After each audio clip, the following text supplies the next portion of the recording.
केंद्र सरकार ने सचिन तेंदुलकर को भारत रत्न दिए जाने की घोषणा क्या की, विवाद का एक नया पिटारा खुल गया। घोषणा के फौरन बाद बीजेपी ने देश के पूर्व प्रधानमंत्री अटल बिहारी वाजपेयी के लिए भारत रत्न की मांग कर दी। भारत रत्न के लिए अटल जी के नाम को देश की जनता की ये मांग है और अटल जी भारत रत्न लोगों के दिल में बसे हुए हैं। अब सरकार कब निर्णय करती है, लेकिन वो तो इस देश के रत्न हैं ही। बीजेपी की इस मांग के साथ अब उनके विरोधी दलों के नेता भी एक मत नजर आ रहे हैं।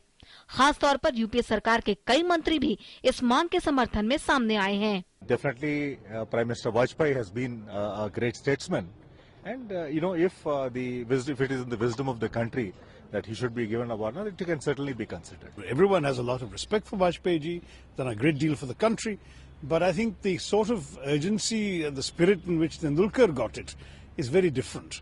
And I think one should leave the government or any government of the day to make its choices on the basis of the overall considerations of the person's contribution to the country as well as the temper of the times.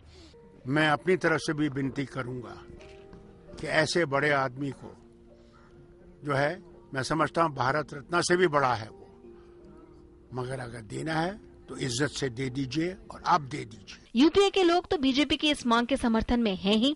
NDA के पूर्व सहयोगी नीतीश कुमार भी इस मामले में BJP के साथ हैं। बहुत लोगों को मिला है तो अटल जी को क्यों नहीं मिलना चाहिए। हालांकि कांग्रेस सभी दलों से वाजपेयी को इस विवाद में न घसीटने की अपील कर मामले पर ज्यादा कुछ कहने से बच रही है। अटल जी स्वास्थ्य लाभ ले रहे हैं, उनको किसी भी राजनीतिक टिप्पणियों में नहीं घसीटना चाहिए, बल्कि अगर कोई वाकई उनके शुभचिंतक है तो उनको ईश्वर से प्रार्थना करनी चाहिए कि अटल जी जैसा रत्न उसके जल्दी से ठीक हों, स्वस्थ हों और ताकि इस देश को जो है दोबारा से अपना आशीर्वाद दें। 3 बार देश के प्रधानमंत्री रहे अटल बिहारी वाजपेयी को देश के ज्यादातर दलों के नेताओं का समर्थन हासिल रहा है। उनको एक ऐसे नेता के तौर पर देखा गया है जो दल की सीमाओं से ऊपर रहे हैं, लेकिन देश का सर्वोच्च सम्मान होने के नाते इसे सियासत से दूर ही रखा जाना चाहिए। Bureau report, DD news.